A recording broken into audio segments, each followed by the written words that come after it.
I think, of course, this pandemic is awful, and we can see in every country that people are sick and a high level of death also.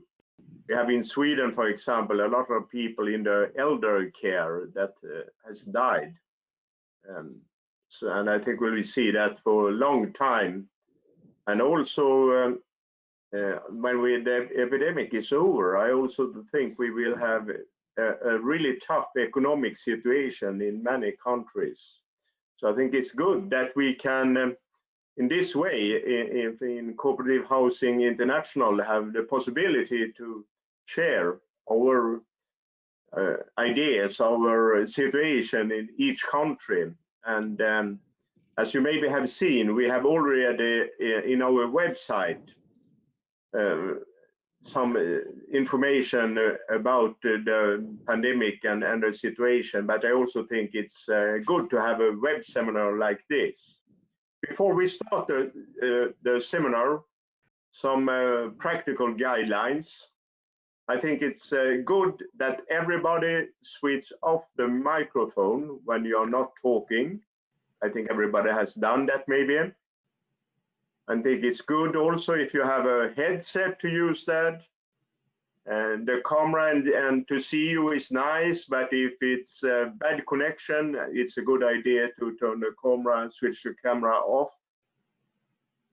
And what about the chat, Julie? Shall we use the chat to have the word, or how we shall use it? We have also the chat. Yeah, well, since we're not too many on the call, I think if anyone has any questions, they can unmute themselves. But you're welcome to use the chat, which is on the top right corner. There's a little speech bubble that you can you click on, and then you can write a message if you're wanting to, just and you have the choice of sending the message to a person in particular or to the whole group.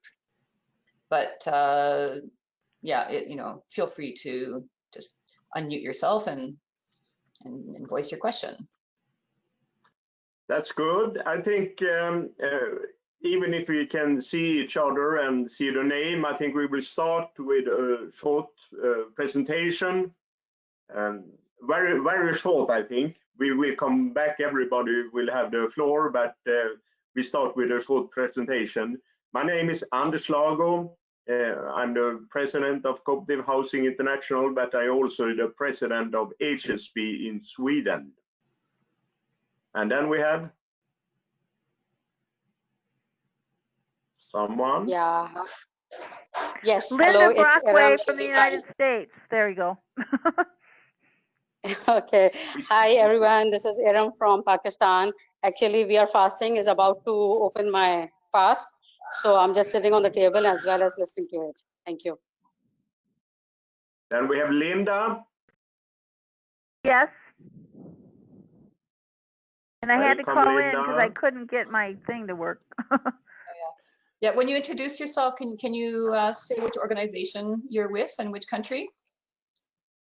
National Association of Housing Cooperatives, United States of America. That's good. And near to America, we have Canada. Yes, that's right. My name is Tim Ross. I'm the Executive Director of the Cooperative Housing Federation of Canada, which is based in Canada. Welcome, Tim. And then we have some friends from Europe. Guido? Yes, I will start. Thanks. Yes, my name is Guido Schwarzendahl from Germany. I'm Vice President of Cooperative Housing International, and I'm doing my duty for CHI, for GDW, who is organization for the housing sector in Germany. We have Blaise from UK.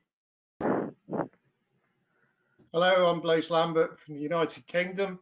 I'm the Treasurer of Cooperative Housing International and also the Chief Executive of the Confederation of Cooperative Housing, which is the UK's representative body for housing co-ops. We have a Pete from France. So Pete Kirkham from France, co-president of the French Federation of Cooperative Housing. And from Europe, we also have Lynn from HSB. Yeah, hello, I'm Lynn from HSB in Sweden. Okay, is that all? Yeah, I think so. And well, you all know me, Julie Lapalme from Ottawa, Canada. Yeah. And can you hear me? Yes. Can you hear me? Yes, we can hear you, Aram. Yeah. Yeah, hello, I'm Aram from Pakistan. I'm the Executive Women Wing and the Director of Karachi Cooperative Housing Societies, Union Limited. Hi, everyone. Hello, Aram. Thank And Assad? you. Hi, Erin. They would be joining like after 10-15 minutes. Actually, we are fasting. It's our holy month. So Yeah. it will take a little, we are about to open the fast within Okay. 5 minutes. That's why. Well, thanks for joining us during your fast breaking, your breakfast. Okay, dear friends, everybody is welcome. The agenda for this meeting is that, of course, we will discuss the corona epidemic and the situation in each organization, and also what is happening in each country, with focus, of course, of the cooperative housing. But before that, I think we shall give the floor to Julie to tell us something about upcoming events and what is happening in Cooperative Housing International. Julie. Okay. So one event that we were supposed to have last week, but we've had to reschedule because we were doing a webinar which got hacked, which was quite the experience. Yeah, you could call it that. Yeah, attest to that. So we've rescheduled it to June 2nd, 10 o'clock here in Canada, well, here in Ottawa, and 4 o'clock in the afternoon in Central Eastern Europe, or yeah, Central Europe. So the webinar is called called Thinking Outside the Box, and it's about developing housing cooperatives and using innovative financial tools to do that, and developing regional networks to pool people's capacity and knowledge together. So the goal is to share the experiences of all these various actors in the field of cooperative and community-led housing. So we have Hans from Zurich, from ABZ, who is representing a large cooperative housing organization, and we have project managers with Urbamon, Bea and Leia, who have developed community-led housing projects in South America, in Africa, in Asia. And we have Zuzi from MOBA, which is a cooperative organization that formed in 2017 with young people who wanted to start housing cooperatives in their countries, like Hungary, Serbia, Croatia, so in the sort of like central southern part of Europe. And then we have Gauthier Guérin from, he's with Cooperatives UK, and he's worked with the student cooperative housing movement in the UK in raising funds to build or to buy cooperative housing. So we have all these folks that are going to talk about their experiences. And so we're just hoping that this will be a great knowledge sharing experience for people, and then with the emphasis of encouraging people to form local regional networks to increase capacity and to learn from one another. So that's on June 2nd. And then we'll have a virtual board meeting, CHI board meeting on June 30th. And then the next webinar that we're planning to have it in Spanish, and it's going to be in August, and it's going to be focusing on the mutual aid model that Fugvam is using in Uruguay, and that that they're going around the world sharing their experiences through peer-to-peer exchanges. And then so this one is an exchange that they have done with a group in Catalan. So stay tuned for information on that. And then one of the major projects that we're working on this summer is developing videos, so producing a video series on so they're sort of based on the model that the World Economic Forum uses, which is a series of images and videos with text. So just explaining the basics of cooperative housing, like so like there's different themes. So promoting the cooperative housing model, like what is a housing co-op, who is it for, how do you start one? So so we're using material that we've developed over the years, and images and like videos and photos that we have in our archives. And then also another theme is promoting CHI membership, the benefits, how much does it cost? So we'll have testimonials. And then the last theme is sustainability and housing co-ops. So what are co-ops doing to achieve the sustainable development goals? What are the types of initiatives that co-ops are doing? And how co-ops are mitigating climate change. So that's one of so that's a big project that we're working on this summer, and with the help of Bree Beeler, who is our summer student again this year. She started with us last year as our intern, and so we're really lucky to have her again joining us this summer, working from home. And it's working out really well. We chat on video most days, and then we're constantly sending messages back and forth to each other, and so it's been really helpful to have her helping out with communications. So that's the CHI program for the time being.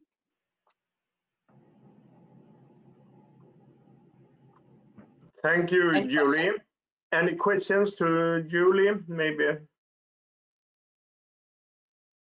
No. You can also look about the information on our website. There you always can find the news and about the event. Yeah. I have a question, please. Yes, Aaron.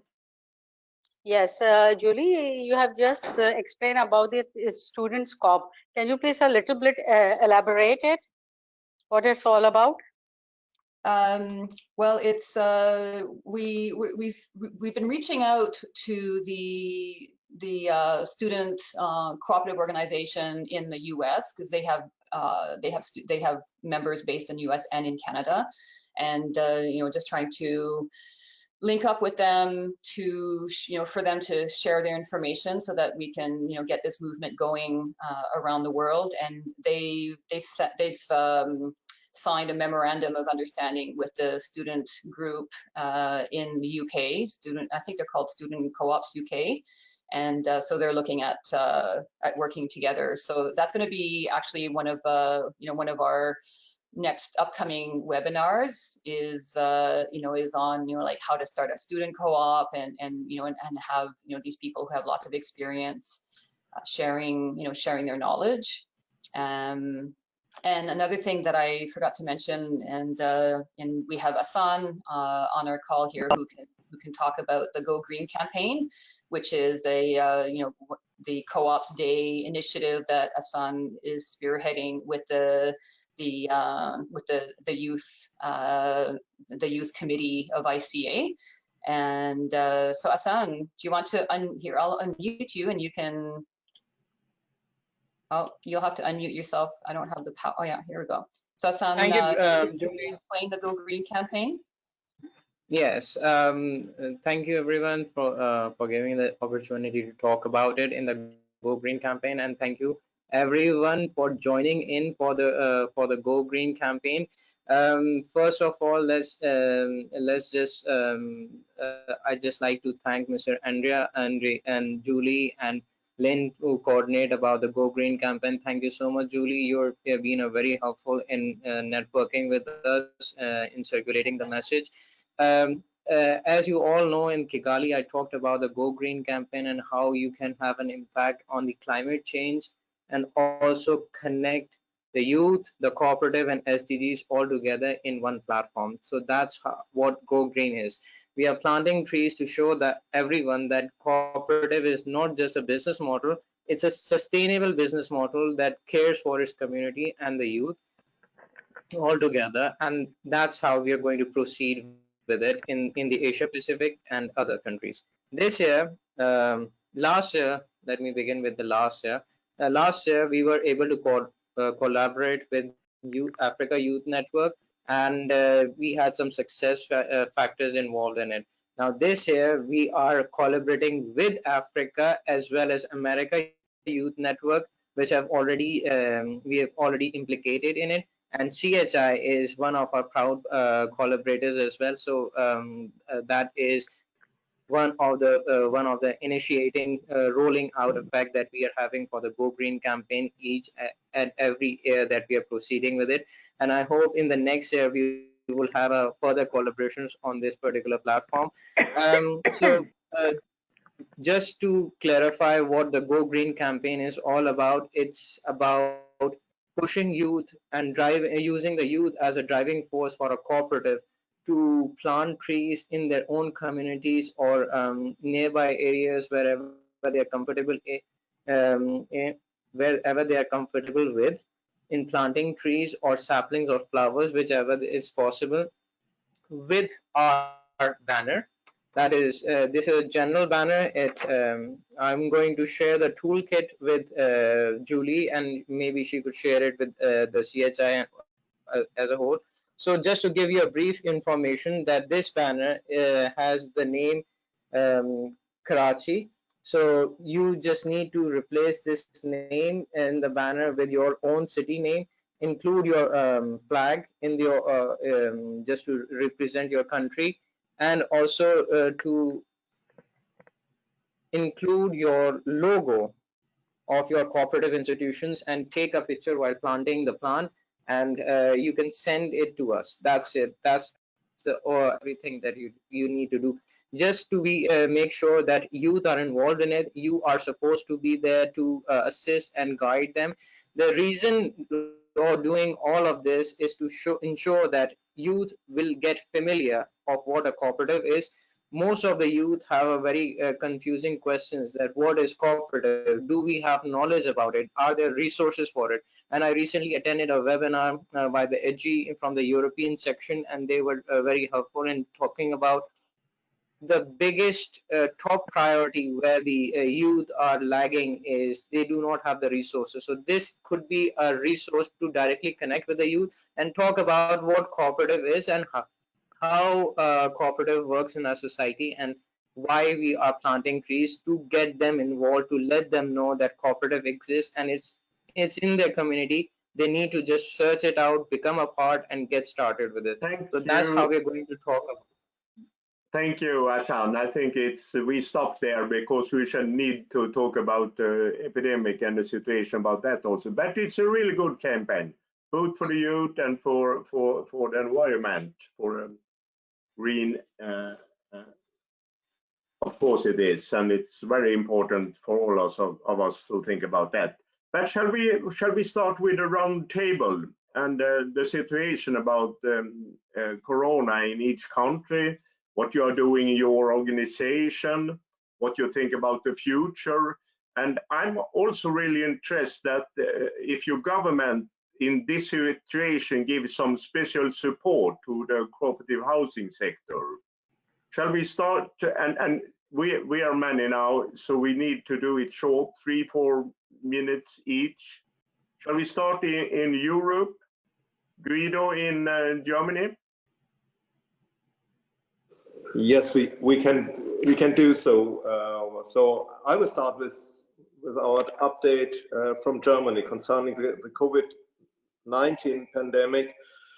So first of all, I do think we feel that we are in a relatively good situation. So as you know, the number of infections is more or less high. It's more than 178,000 actually in Germany, but we have a number of inhabitants in total in Germany, that's 83 million people. So indeed, we only have an infection rate of 0.2% of all inhabitants.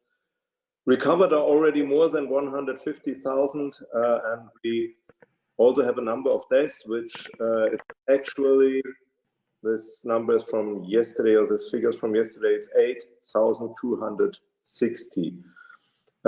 Actually infected are more than 30,000 people in Germany, and we have more than 1,000 people in hospitals, especially in intensive care. And what is the first conclusion society can draw from all this in Germany? The first conclusion is we have actually absolutely no discussion about our money wasting health system, because everyone is seeing it might be very expensive, but it seems to be efficient. So we still have a big number of intensive care beds in hospitals which are free now, so that we can, for example, also our federal state, Saxony-Anhalt, help infected people in Italy and France, and so on. And I do think that's very good, and that's also a good discussion in our society, which is always looking on efficiency, and which is always trying to cut costs at such sectors as the health system. Okay, as most of you know, we have a federal system in Germany, so we are in a very different situations in the federal states.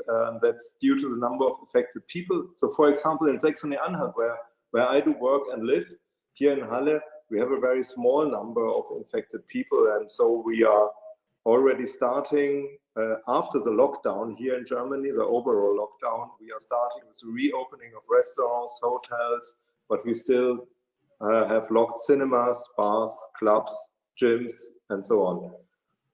And as most of you know, we are a little bit soccer crazy. So we started last week and with the Premier and Second League soccer again, but without any spectators. And in 2 weeks, we are reopening days, nurseries, kindergartens, schools, and so on. And a very big problem is still, or are still, the homes for the elderly, especially the homes for the elderly. Visiting is still prohibited in Germany, and there are only a very few exceptions. And for example, my mother is in a home for elder people, and I've seen her last week for the first time after 8 weeks, and that's really a big problem here. What's to be said about economy? We have more than 10 million of short-time workers actually, and coming back to housing, that doesn't mean any price cut at housing, especially not at the crowded cities. So we do have no price cut at rents. They are continuously rising between 2 and 3% a year, and that's also the actual forecast for this year.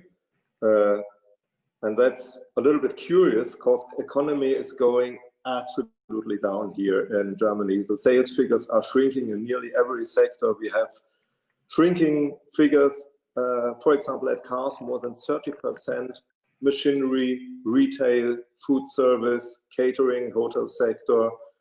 And due to this, especially food service and hotel sector, the number of people with problems to pay their rents here in our cooperatives and housing companies is slowly, that's our luck, it's slowly rising, and that's due to the short-time workers or loss of jobs. And coming back to the cooperative sector and to the housing cooperatives, I do think every one of us will have the problem with the assemblies of the members, with the member representatives. So it's a law, or it's mandatory in Germany, that you have to have your decision-making assembly to the mid of the year. So that's the 30th of June.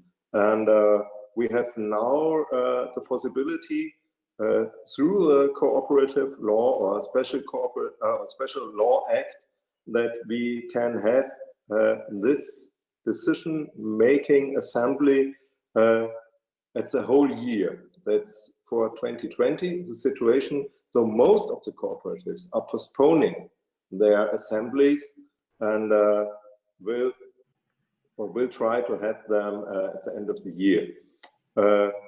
We have no governance help or aid for the housing sector or housing cooperatives. We only have a governance help or a change in our law system, so that the government said, okay, no one will be forced to an eviction, for example, when he's not able to pay for his rent due to the corona crisis. That's the only thing, but no one had an idea what that may cause, for example, for the housing cooperatives.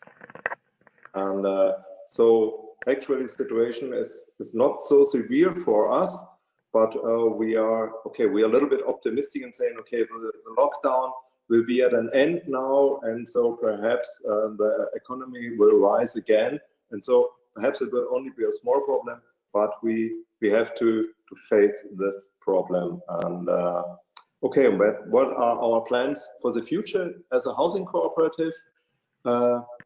We have to react the next time more fasten and better prepared to this pandemic. That means for our staff, so we had also short-time work for our staff here, and we had the problem with the hygienic forces and whatever for our staff. And okay, we have managed that now, and I do hope so we will be better prepared next time. Okay, so far from Germany. Thank you.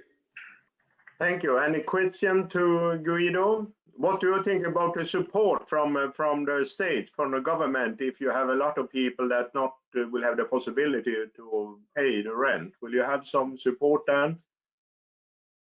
No, there's no support, and there's also no idea of support. So everyone says, okay, the housing sector will manage that, and so they will get their money perhaps, and so there will be a period of nearly 2 years where every dweller will be in or will be able to pay back again the rent. But we say, okay, whoever will have such economic problems will have them perhaps also in 1 or 2 years, and so he will never be able to pay back the rent again. And so the government didn't have any idea, and they haven't seen any need for support for the housing companies and housing cooperatives. So we have to manage that with our own abilities, whatever. Okay. Shall we go to UK and Blaise? You have, we can see in the newspapers a tough situation in UK. Well, yes, our headline statistics are in total numbers the highest in the entire European continent. As of today, the cases stand at 248,818. With 35,341 deaths. Most of those cases and deaths are focused on older people's residential care homes and people with existing medical conditions within our hospital system.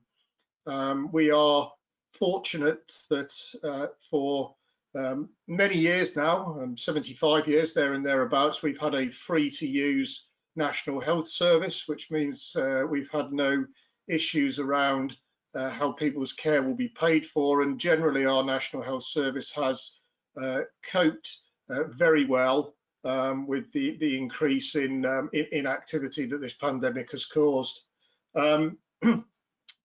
Generally, our economy, similar to Germany, is suffering understandably from the lockdown and the closure of many business activities. Our GDP fell by 2% in the first quarter of this year, which, bearing in mind that our lockdown started in around about the 18th or 19th of March, and our economy had been growing at a healthy rate for the first 2.5 months, it demonstrates the economic damage that even in a couple of weeks the pandemic had caused. And indeed, estimations of GDP for the next quarter, April to June, make considerably worse reading than the 2% downturn in the first quarter. Our total unemployment claimant level in the country has risen to 2.1 million from, again, a record low position when the lockdown started to the sort of figure that we haven't seen for many years in the UK. However, action that government has taken has helped to support not just cooperatives but all employers and businesses.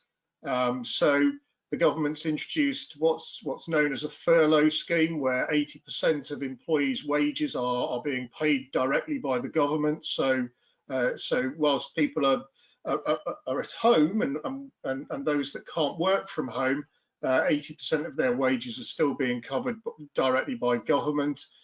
Government has suspended the payment of VAT and other taxes by businesses and organisations, and has introduced a small business financial support scheme that many of our members, both from an employer and a business perspective, are eligible to draw down funds from. In terms of the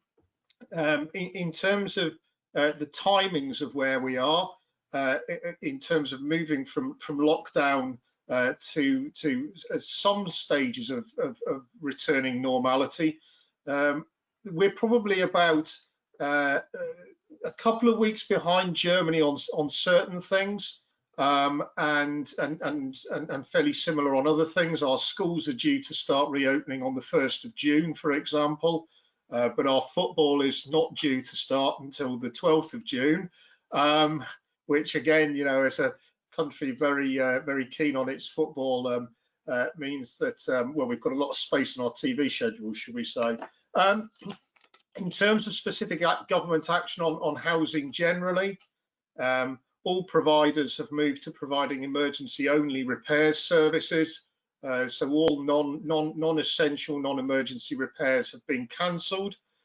We are expecting to return to normal repairs service business within the coming couple of weeks, and obviously there will be issues for our members in the UK in terms of backlogs of works and the availability of builders and contractors to undertake those works. There is quite a bit of concern that actually contractors will start increasing their prices because of the increased demand for their services when the non-emergency repairs start again.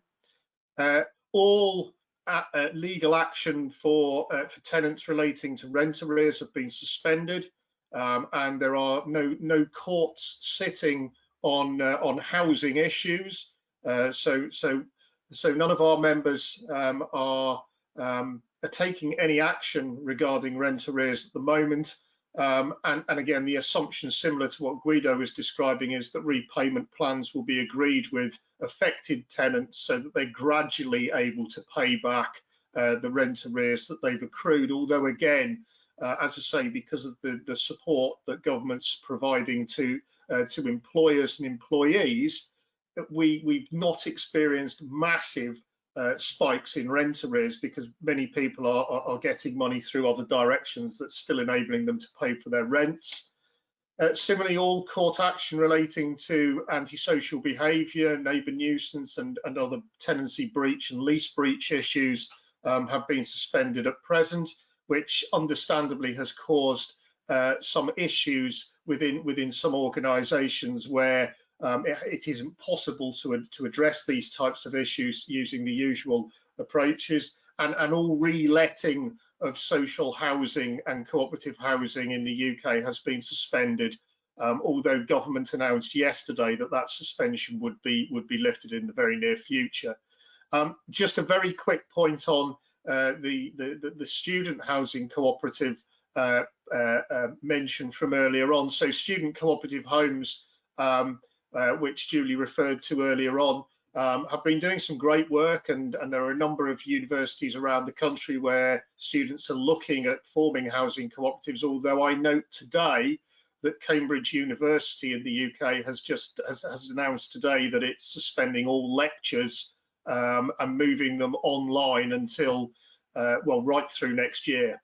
So it's then doubtful that students will actually be going to university in towns and then needing to set up housing co-ops to house themselves, because they'll all be learning from home if Cambridge University's example is followed by the rest of the university sector in the UK. So we're going to be keeping our eyes quite closely on developments in that area, and whether that becomes the new norm.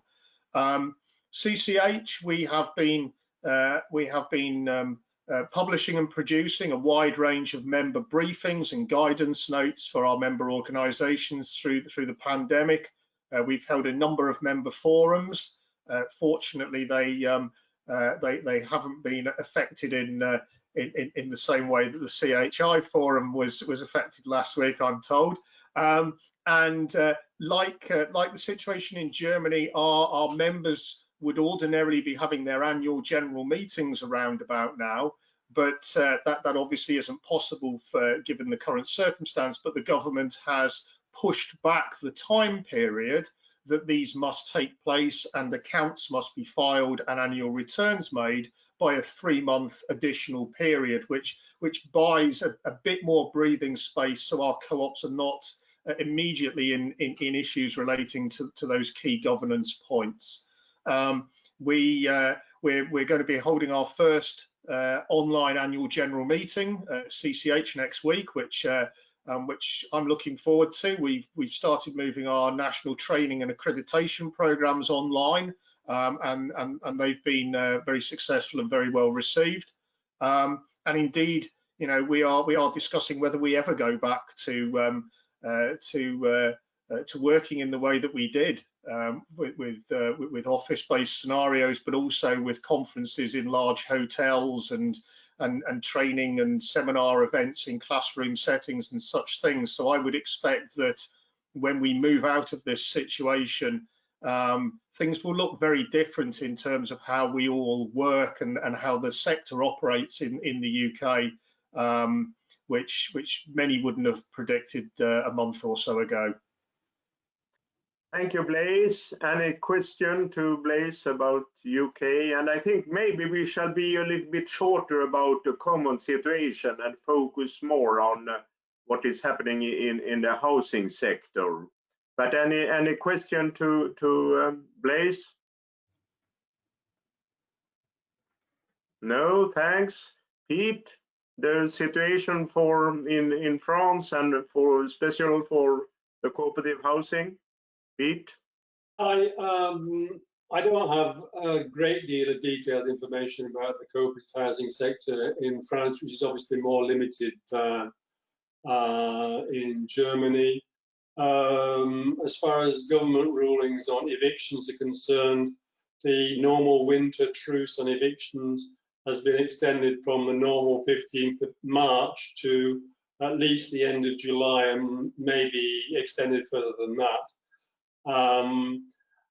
Again, as the UK and Germany have said, annual general meetings have been extended by 6 months, and the possibility of holding annual general meetings by video conference has been established.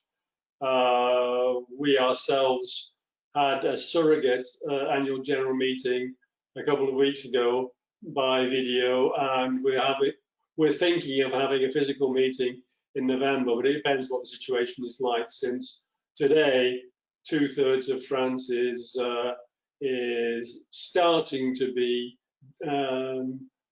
shall we say, deconfined. We're raising the lockdown, there's still a third of France which is still more or less in lockdown. Primary schools are opening, and secondary schools are starting to open. Universities are still closed. It's interesting to note what Blaise said about Cambridge, and we'll see whether effectively that happens in France. 40% of deaths in France were in old people's homes. Clearly, our experience of cooperatives housing senior citizens has been interesting because both in terms of living conditions, but also in terms of pathology, shall we say, that's proved to be successful. So it's early days as far as what's going to happen. Economically, the government has been supporting business. There's a big government-backed loans program available to all businesses, and so far it's not clear whether cooperative housing organizations will be needing that, but it is available if they do need it. I think that's all I have to say.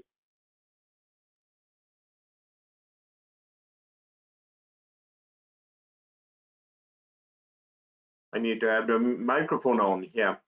And thanks, Pete. Any question to Pete about the situation in France?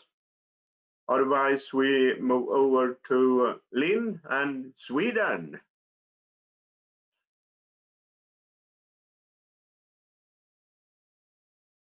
Hello, Lynn. Hello, sorry, some problems with the microphone. Well, we have not had the kind of total lockdown as many other countries have had, but life has changed a lot for us as well, of course. We are advised to practice physical distancing and to avoid non-essential travel. We also have a ban on visiting homes for elderly. People over 70 are advised to stay away from social contact as far as possible. But our schools and kindergartens have remained open. So apart from the human suffering caused by this virus, there will be also effects on the economy. We're looking at a possible loss of hundreds of thousands of jobs. Well, for us in HSB, well, people are encouraged to work at home when possible. We're mostly doing urgent work inside people's homes with necessary precautions, of course, to maintain physical distancing. We have been aiding the authorities with updated and correct information to provide to persons living in housing cooperatives about how to act about the virus and so on. We are showing new apartments with the digital tools when possible. We have also had a discussion and encouraged the housing cooperatives to postpone their annual general meetings as far as the law allows, which for most of them are until the end of June. And we have had a dialogue with our government to have temporary law changes to make it possible for them to have digital annual meetings and also voting by post. And we have worked, of course, a lot with informing about these new possibilities. And from the government, when it comes to the housing market, you can say the financial authorities have encouraged banks to pause or to limit amortization or installments on mortgages for persons who are applying for that. That's possible until August 2021. And also for property owners who are lowering rent for businesses that are affected by the situation, like restaurants and hotels and hairdressers. They have a possibility to apply for financial aid, which is about 50% of the discount, you could say, of the rent. There's also been an increase, a temporary increase of housing allowances for families with poor income until the end of this year. And the government has also put in place a working group to oversee eviction, aiming to reduce and limit evictions. Yeah, I think that's it in short.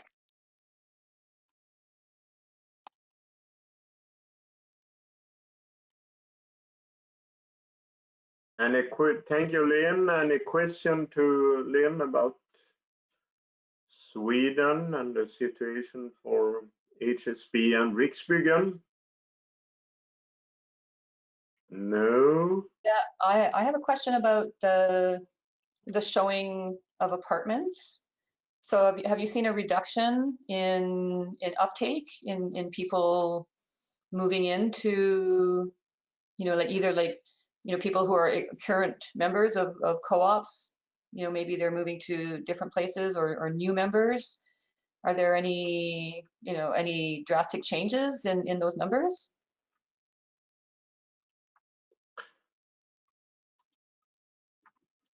I maybe shall answer. You can see in Sweden we have a really bad situation about the virus and pandemic in the Stockholm area, in the Great Stockholm area and behind Stockholm. But in other parts of Sweden, it has been much better situation. Even it's much better in Gothenburg and Malmö. It's more or less, I think, maybe 7%, 80% of the people that has died has been in the Stockholm area. So because that, if you look at new apartments, it's more or less stop up selling new apartments in the Stockholm area. But in other places in Sweden, it's still running, and we can show new apartments and for people in other areas of Sweden, but not in the Stockholm area. It's also, I think, Lynn told you about the strategy in Sweden not to lock down everything. And it has been, it worked very well. But we have one really big problem in Sweden. That is in the elder care. Both in home care and institutions for elderly. 70%, 80% of the people that have died in Sweden are people that were living in institutions for elderly or have home care. So that is the really big problem for us if you look in the situation about the pandemic. Okay, friends, that was Europe. Shall we go over the sea and look at Canada and the United States? Tim, will you start? Situation in Canada? Sure. Thank you. Thank you very much. And it's a pleasure to join you folks here today to hear how the cooperative housing movement across the world is responding to COVID-19. The benefit of going a little bit later in the presentation is it's a bit reassuring in that it seems there's great resilience and adaptivity in our sector, but also some unique challenges that we can face together. And just as a personal statement, I do hope that you're all as well as can be in these difficult times. I know that our work is already quite complex to begin with. Layering a pandemic over our complex work is disrupted the way we work and the way we interact as a society and as businesses, and that's required a significant degree of change and resilience. So I hope that you're all finding the time to take care of yourselves as well, because as leaders in our global movement, we can't, in order to do well, we have to be as well as possible. So I'm finding that this pandemic is creating reminding us of the importance of personal well-being and self-responsibility to be as well as we can. I'll structure my report in a similar way to others. I'll talk about the general situation in Canada very briefly, and then drill down into the cooperative housing sector and speak a little bit about our organizational response, our movement response and characteristics, government response, and hope to look a little bit to the future. And hopefully I've not added too many things to my my remarks, because as others have spoken, I've said, oh, that I wish to connect with that is similar to Canada, or that is different. So I'll try and be disciplined in the use of my time here. Reminder, Canada's population is 37.6 million. As of yesterday, there are 79,112 confirmed cases, 40,050 of which have recovered, and about just under 6,000 deaths. And we're, like others, we're seeing a particular vulnerability in long-term care for the elderly. Economically, following our April labor force survey came out just a short time ago. So following the drop of over 1 million jobs in March, employment fell by 2 million in April, bringing total unemployment decline since the beginning of COVID-19 to over 3 million. This is massive in the Canadian context. It represents nearly a 16% reduction in 16% reduction in employment, and is significantly more than any other market downturn that we have in recent memory. Just a refresher on cooperatives in Canada. Our movement is structured as 2,200 not-for-profit continuing housing cooperatives owning a portfolio of nearly 90,000 homes in every province and territory. I emphasize the province and territory because, like Guido, we are a federation as well in Canada, and that comes to bear in how we organize ourselves in terms of housing legislation and regulation. Housing co-ops in Canada are home to about 250,000 Canadians. CHF Canada, this is our 10th week of working from home. We have closed all of our offices for regular daily use. We've been prioritizing the personal well-being of our team during these dramatic shifts, and as a result of having an amazing and dedicated staff and board, we are adapting to serve our members as best as we can online, and continuing with our mission to inspire, represent, and serve our members over distance. The reality is Canada is a pretty big country geographically. We've already been doing this work over distance. It's just a little bit different now. We've been providing regular guidance to our members through communication channels and through our COVID-19 member information page, which you can all look at on our website, chfcanada.coop. And as far as democratic member control goes and our legal requirement to hold a members meeting, we were scheduled to have our annual meeting of members in Halifax on the East Coast on June 13th. We rapidly have adapted, and we're offering our members an opportunity to meet online through a virtual AGM on June 13th, 1:30 Eastern in the afternoon. We hope that this will actually be more democratic, enable more participation and oversight and democratic member control during our annual meeting, as there's no cost to register or travel in order to participate. And I extend an invitation to all of you on this forum to join as observers. We have some interesting business to conduct, and potentially a bit of a surprise gathering afterwards that will be designed to lift spirits across the country. So as far as co-ops and COVID-19 go in Canada, the headline is that the Canadian cooperative housing movement is resilient and adaptive during COVID-19. We know this through regular communication with our channel, with our members, a gathering of a lot of anecdotal information, but we also conducted a member survey a few weeks ago to identify needs or overall sentiments of our membership.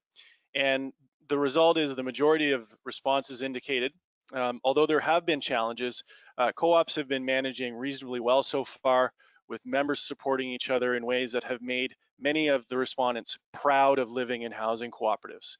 There are concerns, however, mostly around things like observing public health requirements around physical distancing and ensuring that members comply with those particular regulations, as well as ensuring that co-ops continue to have the means to communicate well, be it electronically or with signage or other means, in order to have good governance and sound management through this crisis.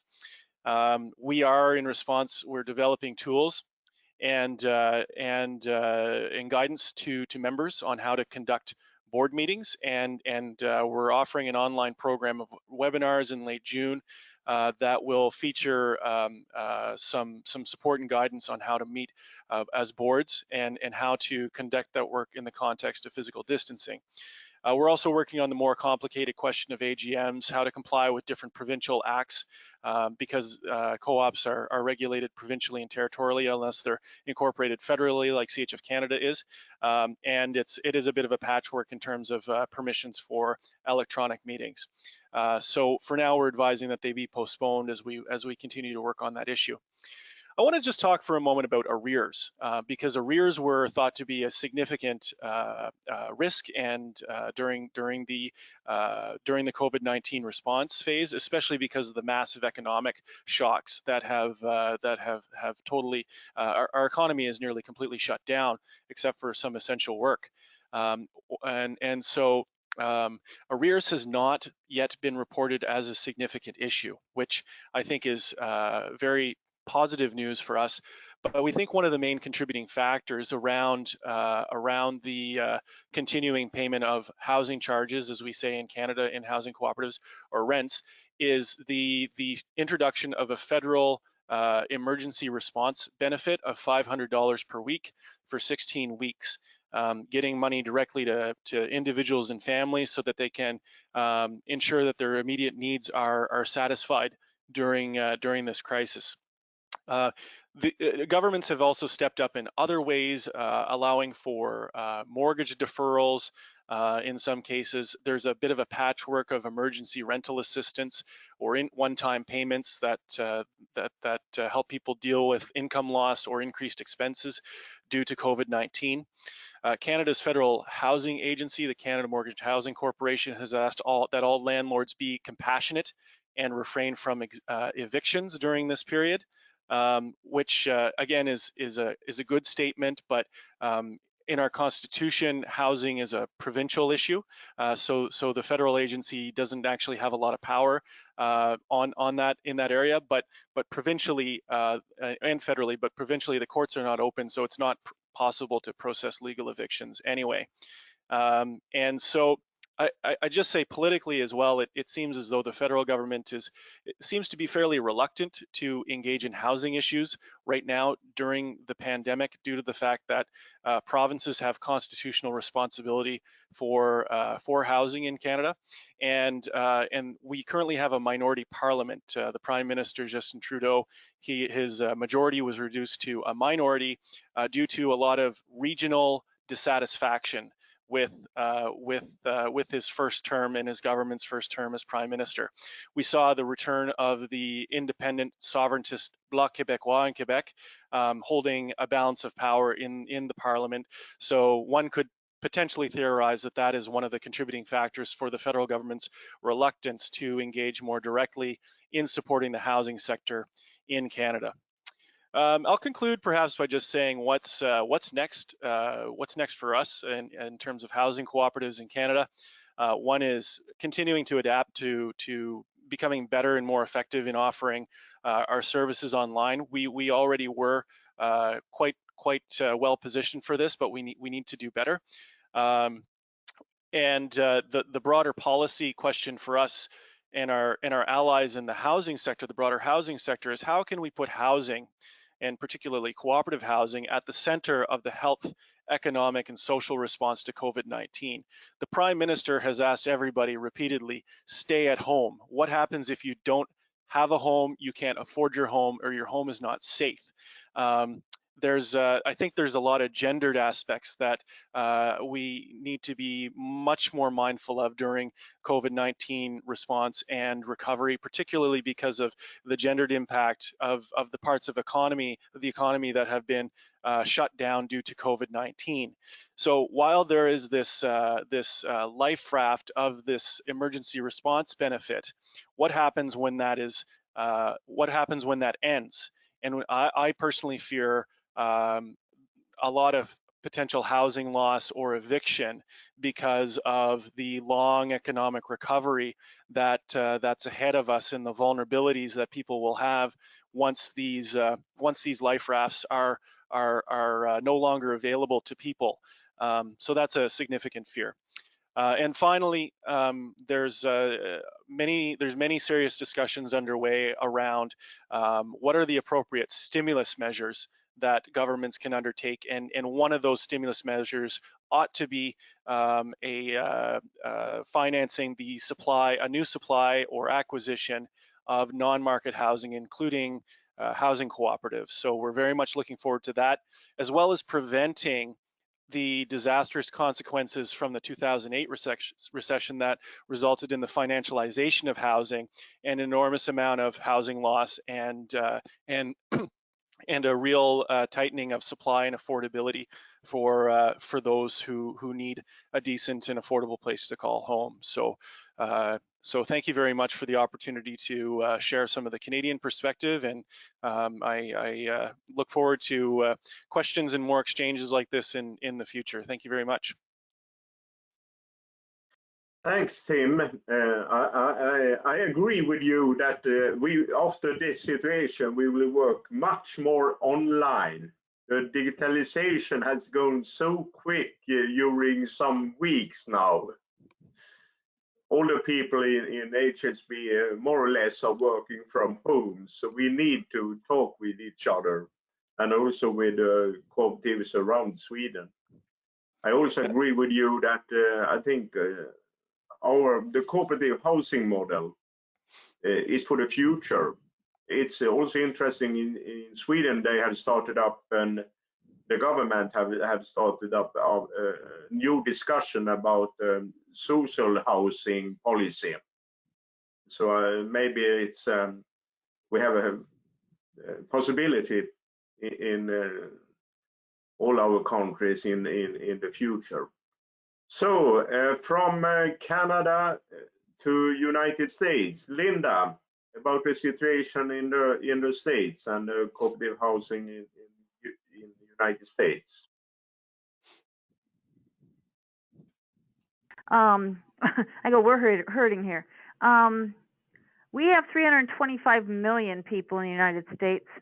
1,521,988 persons have been diagnosed with the disease. 90,803 people have died. That's 6%. We're the fourth largest in the nation with the number of cases and deaths. Our unemployment rate before this started was 2.5. This morning it was 30.7. We have over 15 million people unemployed. The government came up with two stimulus packages that they have put to place, and a third one that is waiting for approval. The first two stimulus packages did not include housing cooperatives. This third one, and the stimulus packages also included a payroll protection program that was not open to cooperative housing. This third one, the National Association of Housing Cooperatives, along with our government relations specialist, Judy, she's just wonderful, has been working to get, the Democrats have passed it, okay, been working to get them to include cooperative housing, and they have included it in the bill. It still has to be approved by the Republicans, so we will see what happens with that. We're not really thinking. Our government is kind of shaky right now because the President of the United States is kind of shaky right now. He's not stepping up to his thing, so that's why the Congress is working so hard to do these stimulus packages and things like that. So we got a part of the government that's kind of slipping, and the rest of the government is trying to understand that if you have a stimulus package, it has to help everyone, including those persons in housing cooperatives, and also they left off condominiums too. So housing cooperatives and condominiums. So it's a little bit stuff like that. So we're basically trying really hard. The National Association of Housing Cooperatives have stepped up and tried really hard to convince the congressmen and the House of Representatives that they needed to pay attention to all of us, not just part of us, and to basically pay attention to the cooperative housing. I'm going to be short and sweet. Hello? Thanks, Linda. Thank you. I think everybody of us has read a lot about the situation in the United States, and I understand that it's very scary right now. Very, very yeah, scary. We don't have support at all. None. Yeah, it's very scary. It's really tough. But there's been, let me just intercede. There has been several of us, probably there's 10 of us, that are on a committee that basically will answer the calls from housing cooperatives about what's going on. I mean, I'm included in the committee, and we basically have been very, very busy in trying to help people feel a little bit better. Yeah. Okay, work on, Linda. Then Aram and Arshan, the situation in Pakistan. Yes, Hassan will be able to explain the whole situation in Pakistan during this COVID-19. Please, Hassan, go ahead. Thank you, Ms. Hiram. Currently, the situation is the current cases that are reported from Pakistan is about 45,000. And out of those, 13,000 has more than 13,000 have recovered, and there is approximately less than 1,000 deaths up till now due to COVID-19. And moving on, in terms of housing cooperative, the government, I wouldn't say that the government is doing anything about the housing cooperative as of this moment and the last information I've received, but it has taken some measures in general housing as per se, they have divided the utility bills into 3 sections, and the current bill needs one part of the current bill can be provided in the COVID-19 affected time period, so it may gives a cushion to small and medium enterprises to push on forward. Second thing is the government has initiated the and announced that it would practice strictness for all those who are living as a rental purposes or rental purposes houses should be not charged for that particular month for that houses, but if so the government would take action against those persons for these times of crisis. So things are looking kind of good in terms of cushioning a bit for those people that have lost their jobs, and the unemployment rate as of now has been expected to increase from 12.5 million unemployment people could reach to. So that's a huge number that we are hitting. Fortunately, as far as the cooperative and housings are concerned, I've received a lot of reports, and none of them has reported that they are laying off of any sort of employment from their cooperatives. Instead, they are saying that we are still sustaining, although we are not getting a lot of income right now, but the sustainment is there. So the good news is the cooperative housing are maintaining their sources and they are not laying off their employees. So that's a good sign for a cooperative. I hope that would be recognized by a government at some level, and that could be an initiating part for increasing the numbers of housing cooperatives and other cooperatives in Pakistan as well. So that's the general image. Thank you, Hassan. Yeah, I think I agree with you. The cooperative model is really good in this situation. We have worked for a long time. We have sustainability as one of our goals. We have a stable economic situation. So I think the cooperative model and especially the cooperative housing model is really stable in situation like this. Now, dear friends, it's open for all of you. If you have any question, want to do any conclusion, have some ideas. We have also one question that we will ask you about, and that's about digital meeting and voting system. If you have some good ideas, some good example for a digital voting system for cooperatives. But shall we start if it's some ideas, something you want to lift up on the table about the epidemic, the situation, and the work in our housing cooperatives? I could offer something there. Thank you, Anders.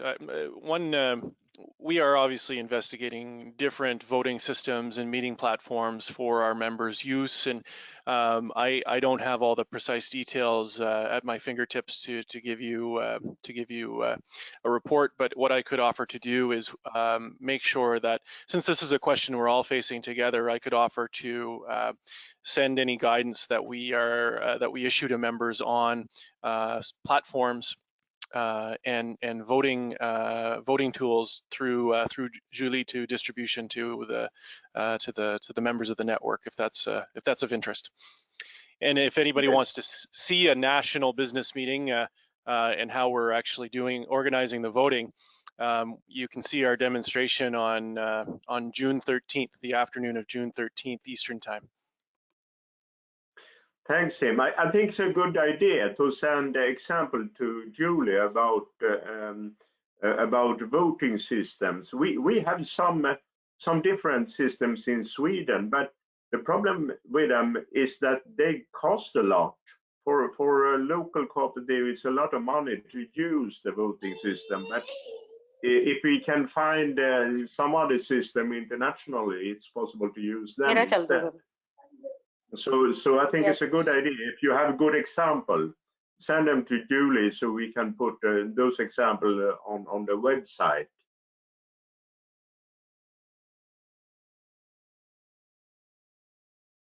And I assembled, yes, in our last newsletter, I assembled a list of different meeting platforms, and then there was also a couple of suggestions on polling mechanisms.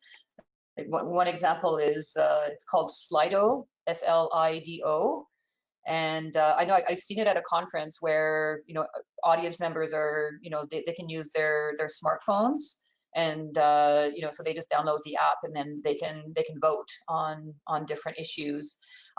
So this is I know it's a polling platform. I'm not sure it's a voting platform.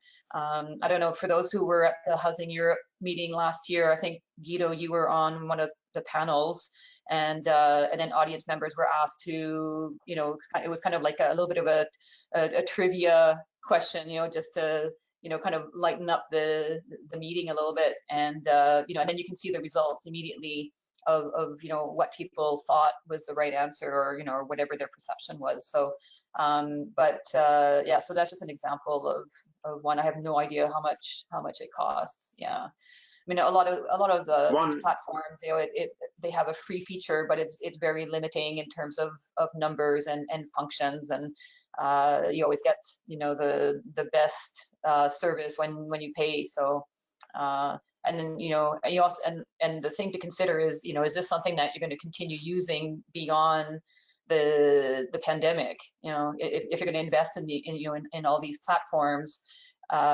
you're going to want to use them longer term as well. So that's something to consider.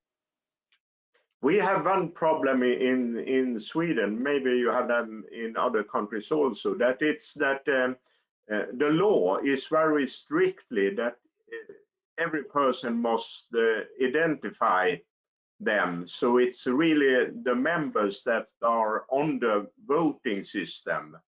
And it's more or less impossible to find a system that guarantee that it's just that person that has the right to vote. And we have the law says that you need to have a system where you can guarantee that it's only the members that have the possibility to vote. So that's one problem for us, to find such system that doesn't cost a lot of money. Guido? Mr. And I have a question. Sorry, please continue. Okay, thank you, Arta. Yes, we in Germany have a similar problem to Sweden, but it's a character, especially of the annual meetings of the cooperatives. So in the German cooperative law, there's the idea of the presence principle in the assemblies of the member representatives or of the members of the cooperatives. And as our special law now in this pandemic time says, okay, you can have a circulation procedure, so you can have your annual meeting by letter, or you can postpone the assembly, or you can have a video assembly or whatever. But we do say that most of our members will not be able or will not be capable to have a video meeting as an annual assembly, and the voting in our cooperative system, especially the voting of supervisory board members, will always be in the annual meeting. So if we have the idea of the presence principle in the annual meeting, so it will not fit to the video or digital voting polling system or whatever. And so that's not an issue now for us, perhaps in 5 or 10 years or whatever. So that's the situation in Germany. Thank you.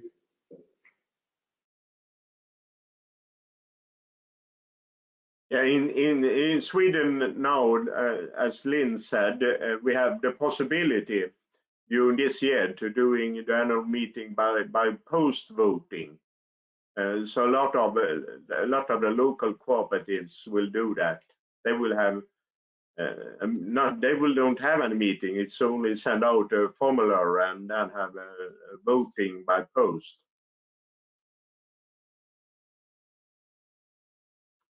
So, Ashan, you want to say something? Yeah, you're welcome, Ashan. I have a question, Mr. Anders. When we're talking about an online voting system, how many individuals are we talking about, or how many members are supposed to be there for voting?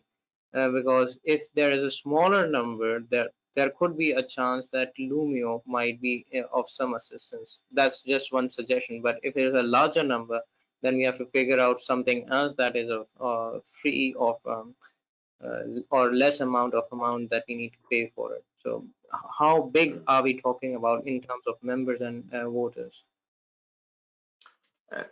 Of course, it depends. But we have, for example, for some weeks ago, the annual meeting in HSB, and it was about 100 person in a digital meeting, and it worked.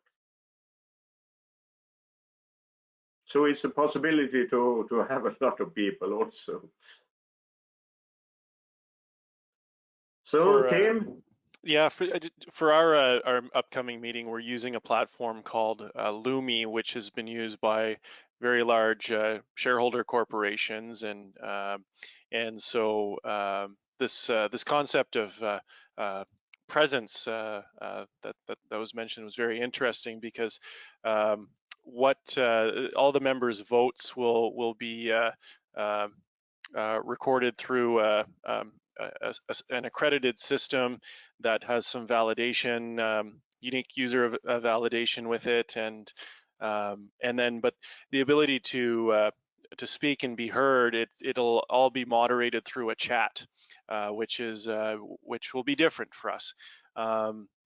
So we're curious about how to deploy, maybe because this system is not, I wouldn't say it's affordable for the average housing cooperative. So we need to develop some other systems and voting tools to allow for safe and legal meetings that allow for appropriate participation.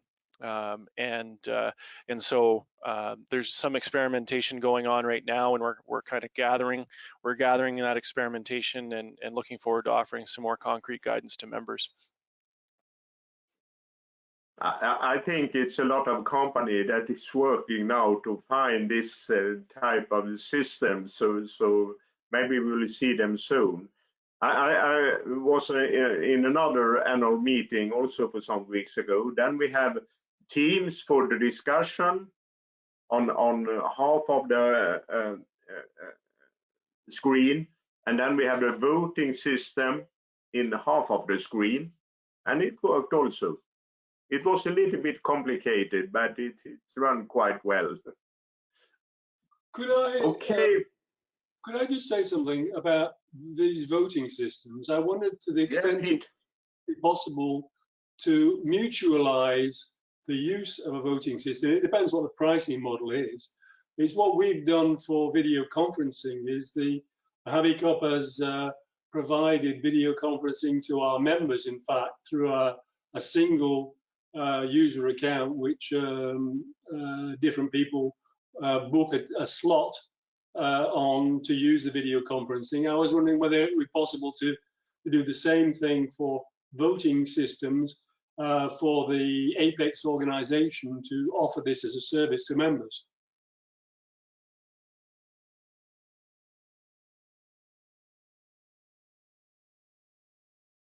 Yeah. Somebody? Tim? I mean, I just offer that that's I think a very good idea and something that I may consider bringing. I'm also on the board of Cooperatives and Mutuals Canada, the apex for our cooperative and mutual movement. So I may even bring that question to the board of directors of Co-ops and Mutuals Canada. This question of, is it? I mean, it's a complicated question because the requirements are similar but different between jurisdictions. And the expectations are similar, or there are some commonalities and differences between jurisdictions, but is it possible to mutualize and offer a video conferencing meeting and voting platform for our respective movements? So I may bring that question back to my own tables. So it's a good, thank you for offering that question. And maybe we already have one if we look around. We have a lot of cooperative organizations around the world, and it's only if it's possible to share the good ideas and the good examples. So please send in to Julie example of good systems for meetings and votings. Yeah. And this is something I can bring up at the ICA level as well. I'm on the communications working group, and the next time that we meet, I'll bring that up.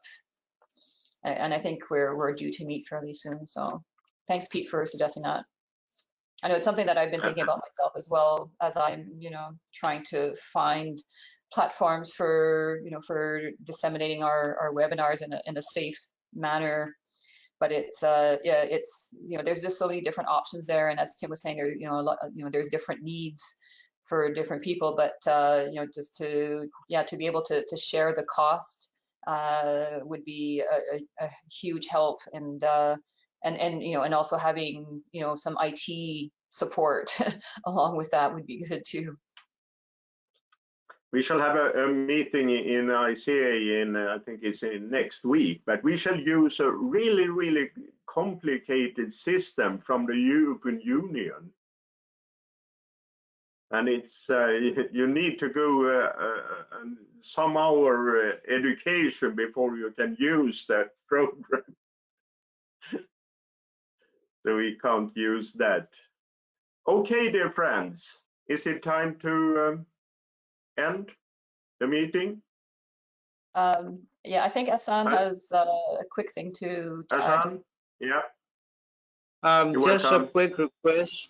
Thank you, Mr. Anders. Just a quick request for everyone, especially from our colleagues from America. For the youth, for the Go Green campaign, we are basically looking for speakers from all parts of the ICA, and especially from America. We haven't reached there. So if our colleague from America could assist us in coming up with a name of a few people that are below the age of 35, are fluent in English, and can and have some experience in the cooperative and SDG 13 Could you please refer to me and or Julie so that we could incorporate and coordinate with them for a speaking session for our international webinar? So that would be a part of the Go Green campaign. So just it's a request if our colleagues from America can do that. Thank you. That's good. Linda and maybe also Tim can take Do you have a idea. do you have a an invitation or a written text that I could distribute? If I were to receive a written invitation, it'd be quite easy to target some invitations here to help you with that.